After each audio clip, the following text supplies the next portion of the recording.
Hello and welcome to Daily Tech Tutor. In this tutorial, we're going to show you how to track employee hours in Google Sheet using simple timesheet with automatic total hours and even overtime calculation. If this video helps you, then consider subscribing and liking the video. Start by opening a new Google Sheet.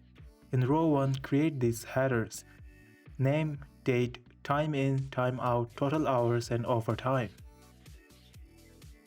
Below that, add a few simple names and dates. Now let's calculate the total hours. The total hours column, use this formula: equal D2 minus C2 multiplied by 24.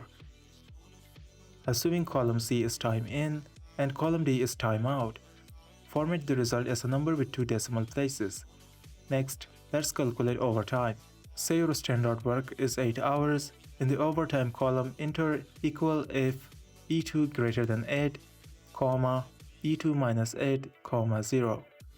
This will only calculate hours beyond 8 as overtime. You can drag the formulas down the entire column to cover multiple rows. To make it even easier to use, apply data validation for time input, so no one enters invalid entries.